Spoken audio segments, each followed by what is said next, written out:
Welcome to the Social Podcast, where no discussion or debate is off limits. We'd like to welcome back to the show the host of Virgin Radio Toronto's morning show, Darren and Deepa. Deepa Prashad is back. Welcome back. Thank you for having me. You're also here when you could be outside. So I know. Thank you very, very You're much. most welcome. I wouldn't rather be doing anything else. Amazing. Take that. Well, we're going to start with a story that the whole world seems to be talking about, everybody, and it is the sex trafficking trial of Sean Diddy Combs. It's so huge. Yeah. So the details are now emerging from his former girlfriend, Cassie Ventura's testimony. A lot of the details that are coming out, boy, they are horrific. Now, we're not going to get into them here, but Ventura has recounted graphic instances of alleged sexual and physical abuse. She's also claimed that Combs kept videos of her as blackmail. So the thing that we're starting the question really is, what service does this level of detail and this information that is coming out for all of us to consume, what does it do for the victims and also for the public? Like, do we need to hear all of this, Deepa?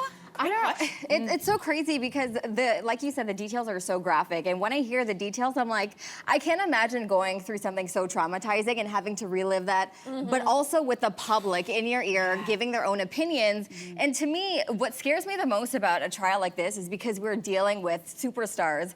It's almost like an entertainment shock value. Like every time a new piece of evidence comes out or a new story, you're like, wow, can this get crazier? Then the next day it does. So I'm a little bit fearful that our society is like, oh, looking at this as entertainment versus like someone's lived experience, and they've had to go through this once and now they're going through it again. So are you choosing, like, are you following? No. You're I'm not stepping back. I know like the Coles notes of it, but I wouldn't go into an article and read every single detail because I'm like, I don't know if I want to know all this information, to be quite honest. Yeah, I understand that. See, and I'm doing the opposite. I'm doing a deep dive. I want to know every single detail. I wish I was covering this. I wish I was in the courtroom because I think it's very important for everybody to hear the details. I know they are rough, but I think what we have to look at is we have a public persona who was well known before this case, of course, for being fun and outgoing and successful, and he has this great story raised by his single mother, Janice, and then he like pulled himself up by his bootstraps and became this great guy. And then there are people, even with all these details, who really truly believe that Cassie is a gold digger, a person who's looking for an opportunity to take money from Diddy and that she liked the freak-offs and all of these details. So I think it's important for people to understand what's going on because I think there's a nuance to sexual assault that people just don't understand. Because I'm hearing a lot, I'm reading the comments and there are people saying, well, why didn't she just leave? She wasn't a prisoner. Why didn't she just leave? And it's like, you need to hear all the details. This young woman was 19 years old when she started dating this man who was 37 at the time. There's a lot that we need to unpack, so I think it's important for everybody to understand what went on in that relationship and to hear all the details, because all allegations. All the allegations, right now, of course, because even right now this morning, his team, the defense team, is presenting text messages showing that Cassie was in favor of the freak-offs. So it's gonna be her word against his, so I think all the details, in order for this to be a fair trial, need to be out there. What do you think? Wow, Jess? yeah. You make a good point. I'm choosing to disengage. There are, I don't know if this happens to any of you, but particularly right now, it feels like there are a number of stories that we're trying to follow to be good citizens, keep engaged with the world. I checked into Cassie's trial the first day when she was giving evidence, when she was on the stand, so to speak, and I pulled back. It's too much. And yeah, it's too much for me. But here's the thing, I do feel it's important for it to be covered because it could spark change. It could expose sort of the patterns of abuse. And I do think it will help some people, but I'm choosing to disengage. Yeah. And I'm trusting that journalists, advocates, and the courts will sort of carry that torch. But I'm good. Yeah, I think that's a great point because I think we have to talk about how the media is covering this, because there's one thing to report the details that are being revealed in court, and there's another thing to create a headline that is just for clickbait. Right. And I think there's a way to try to balance it. Some of the details are actually so horrific that you don't, it's clickbait by itself, if that makes sense. You don't need to elaborate or... But I think there's a difference between sensationalizing and then contextualizing. And I think to just pull one allegation and not talk about the allegations of the history of grooming and abuse, those are two different things to me. I do think it's important that all the information is out there. I think if you look at court systems around the world that are closed or are in communist countries, we always say, well, the court system ain't fair because no one gets to see it. No one gets to hear it. The public needs to hear and see all of the details to ensure that the justice system is working properly in this case. And finally, as a parent, I mean, I've chosen your way, Andrea, which is I'm in for every detail, and it is hard. Sometimes I'm just like, I can't have any more, but I do think it's important as a woman. I think it's important as a mother of a daughter. But my daughter was watching the news and she goes, what's this about, Mommy? So I think kids are seeing this because it's everywhere. For me, I am not giving any details to my daughter. She's too young for this, she's 11. But are we talking about consent? Yes. Are we talking about abuse of power? Yeah, we are talking about that. Are we talking about intuition, trusting your gut? Who can you trust, who can you not trust? Yeah. But these details, for me, as a parent, not for children. For me, I can make that And choice. it's horrific, you make a great point, and it's horrific. As horrific as the details are, we have to remember, there's a young girl out there right now who's dating a guy who's not rich and famous, but he's putting her through the same thing. And she's gonna hear this and go, wait a second. It's not okay. It's not okay, and I don't like it, and he does blackmail me. So this is gonna help more than it's gonna hurt. I know it's hard to listen to, but there are a lot of women out there going through this. So I think it is important. Anyways, I'll keep you guys abreast of the whole situation. Let's move on to something else now. A man posted on Reddit saying his sister-in-law asked him to change her baby's poopy diaper during a family dinner. When he refused, she called him selfish. But he says that's not his job. So is this an inappropriate request? This man's like, this man's like, no thanks. No? Yeah, I mean, the guys are like, no, don't ask. I don't know. Do it anyway. Oh, this is so tricky, isn't it? No, it's not. It's not tricky. Okay, I'll remember from when I was a parent, I just never, this was not a thing that I ever did. I wasn't like, you hey, wouldn't ask that of... No, I mean, unless I was like, you know, I was in a situation and I couldn't, like, oh, I burned my hand. Can you change my daughter's diaper? I don't ever remember asking somebody, hey, can you change it? I did remember saying, like, you know, there's people that I trust to do it, obviously the husband, my mother-in-law, but to actually ask to do it when someone doesn't want to do it, you're getting into tricky territory. And there were some people who would be curious. I could see them like, because maybe they were thinking of having a child, right? Well, no, I'm curious to just be like, how to the do heck does this stuff work? You're curious How bad is it? Because in some friend groups, Jess, if you've never been around babies ever, and one of your friends or relatives is the first to have a baby, some people have a curiosity, Absolutely. right? Yeah. I would like to Curiosity think killed the cat. I like to think that I would do this. So I'd also like to think that my friend or family member wouldn't have to ask me, that maybe I would see a mother holding the baby or trying to do a multitude of other things. I hope that I would smell it and I would act. Because I want to be part of that village, you guys. Yes, I want to help out. But like all We'll of be that for you. all of my friends, Listen. all of my friends are having kids now, and this is just so common. Like when we go over, They'll ask? yeah, like, hey, do you Really? mind? Yeah, I've never been asked. I think to me that's so normal. It's like, oh, you're a new parent. You're like struggling with so many things. Life is crazy. What planet am I on? Okay, I would never do it. Listen up. Parents, I listen refuse. up. Parents, listen up. Aunties and uncles, our job is to entertain, spoil, Clean diapers. teach your children, and then hand them back. It's too big of an ask. I'm sorry. Anybody who's ever been in a room with a full diaper knows exactly what I'm talking about. It's not Don't that put it bad, on me. especially the little It's ones. not that bad. It's just like a green color. When- It's not even solid That's actually yet. worse.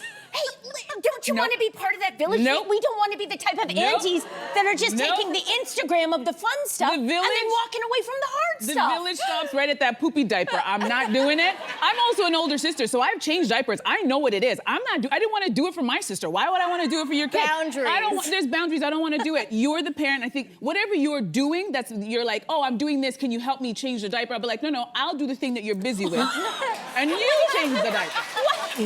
That's fair, right? What if the mom just needs a timeout? She just needs a timeout. Well, she could take a you see timeout her and then change the struggling, diaper. And then she... What I'm trying to I'm say gonna is leave that right there. So a writer for the Globe and Mail suggests that giving into the pressure to deep clean, you know, that feeling before company arrives, makes a mess of our social lives. And that letting people into our less than perfect homes is a way to show vulnerability and build relationships. So do you agree? And Deepa, what do you think? Do you agree? Yeah, okay, so I am known for doing deep cleans before anybody comes, but I think it's been ingrained into me. I don't know if this is like a Caribbean or a West Indian thing, but like, everybody said yes. Anytime any family member comes over to the house, they have to say something. Like, for example, I have 2 cats. And I mean, they shed, like that's a natural part of having cats. And like family will come over and be like, oh my God, Tipo, how much cat hair a fly? And I'm like, I have cats. Like, I don't know what else you want me to do. So it's been ingrained in me, like, there can be nothing out of place. There can't be cat hair on the ground. So I spend so much time cleaning. But that also came from my mom. My mom was a stay-at-home mom. So she took pride in, like, our beautiful home. But now that I'm, like, grown up and I have a family and I have a house, I'm like, I work full time. I don't actually have time to do as much of a job that she did. So I'm just like, don't shame me when you come to my house. Are you tempted though to lay up a bit and relax and just have a house? Because I love a house that looks like it's been lived in. Do you know what I mean? Like where it looks like a family is there. Yeah. So I don't mind a little mess. I always have a rule of sort of, the bathroom. Let's deep clean the bathroom because that's the only time I think I've ever judged other people. But if I'm walking to a house and there's piles of books, there's this and that, it's like, oh my God, people live here. But if I walk into your bathroom and the toilet seat's up and there's junk everywhere, Oh, yeah, I feel you. Yeah. Yeah, well, I'm gonna sound like the lunatic on this panel today. My house is always done and always clean. Before I go to bed, I know. Before I go to bed, I have a ritual where I need to have all the dishes need to be in the dishwasher and I turn it on. I need to clean the counters. I need to do a little sweep if there's things and put pillows back where they're supposed to be and put the remotes where they're supposed to be so when I wake up in the morning, I don't have remnants of yesterday. I know I may sound like a psychopath to some of you, but this is how I like it in my house. Wow. So my house is always, so there's never, I don't have that like, oh, people are coming over, I have to clean up. It's like the house is, the bed is always made, things are always put away. You're scaring the me towers because are always fresh. But is it like you're scaring me because that's how I am? And I was just assuming that's how And you didn't want to say it before. Well, no, I just assumed like those basics. Of course you have all the dishes in the dishwasher the night before and you have the count. Or is that unusual? I'm not being facetious. I will never say, do when that. I've gone to somebody's house and you wake up the next morning and I see dishes in the sink from the night before, I can't. I'm judging just a little bit. Yeah! Just a couldn't little, sleep. unless she's a very busy mom and, it's a busy family. Yeah. I wish I could have that house. I think if I didn't have a husband or a daughter, I'd hopefully have that Get house. rid of the man, it's worth it. No, I'm joking. he's great. What a hot take. But it's for a clean house. I think that the cultural component is big. I think, listen, again, I say it all the time on the show, I think men don't worry about this the same way that women do. Because women, we are judged for what our house looks like. Absolutely. If you believe... Simon's the one who's vacuuming 3 times a I know week. some judgy No, men. listen. I'm not saying they don't exist, but I'm saying culturally, if you subscribe to the thought that cleanliness is next to godliness, then somewhere unconsciously you are thinking that messiness is one step away from moral decay. And you might not say it out loud. I'm not saying it's right. I'm not saying it's right, but if you come over to somebody's house, even if it's a single guy, you are probably secretly thinking, so are they disorganized in the rest of their life? What does this look like? What does that look? What are their I'm not saying it's right. I'm saying that this culture has tried to equate a perfect home with a perfect person. Right, yeah. And that's not right. And that's okay. Right? That's not... As much as my house is always put together, when I go to other people's homes and they're profusely apologizing, I go, don't apologize. No. This is your home. I'm not judging you. This is your house, not my house. I keep my house this way. I'm not expecting you to have your house the way I have my house. I see that you have a life. You have 2 dogs, 2 children. You have the whole bit.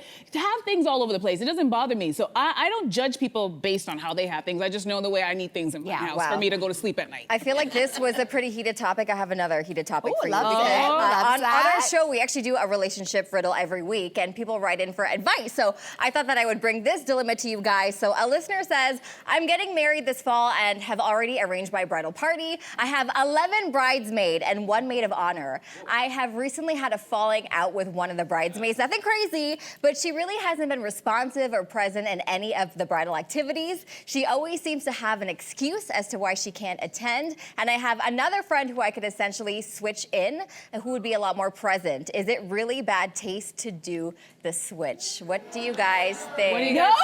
No, he I don't said think get it's her out. wrong. I don't think He it's said wrong. get her out. You guys want her out. Yeah. Listen, let me just say, I'm not a huge fan of all the pre-wedding jibber jabber and nonsense, but it doesn't mean that I'm not happy for you and don't want to show up on your big day. It costs a lot of money. These brides are asking for things like they want you to go around the world and spend all this cash. And I'm like, no, honey, just the day. You get the day. And I think, you can have an opinion about how your friend's reacting, but I hope you're also having a conversation and asking your friend what's going on. Because for you, you're getting married, but this person may have lost their job. They may have broken up with somebody. They may have experienced a death in their family. you don't know why they're not all exuberant about your love story. So ask first before you kick her out and have a pleasant conversation, because if I wasn't happy about all the pre-wedding stuff and I got switched out and we didn't have a conversation, I'm not going to that wedding. And I agree. You wouldn't go to the wedding? I'm not going to that I wedding. agree with the conversation part, but I didn't realize how many responsibilities a bridesmaid has. Like, it's not just a title. Like, you're paying for a lot of things, you're organizing a lot of things. Yeah. So I think, like, you need to have a conversation of, hey, you know what are the responsibilities that I have to do as a bridesmaid? And if you're not fit for it, just be like, oh, I'm sorry, like, you can move on. So I actually do get the bride's point of swapping somebody out, because if you're actually not picking up your own weight within the group, that's actually going to cause issues within the group itself. Listen, she's got 11 bridesmaids. That sounds like a starting They're not working lineup. hard enough. None of them. It sounds like a starting lineup, not a bridal party. I say you just make it a dirty dozen and keep everyone. No one's gonna notice. Yeah. Okay. Well, Deepa, thank you so much for that riddle. Thank you. Thank you so much, and thank you for joining us. Great to see you as always. Thank you. Subscribe to the Social Podcast so you don't miss a fiery debate. Until next time, socialites.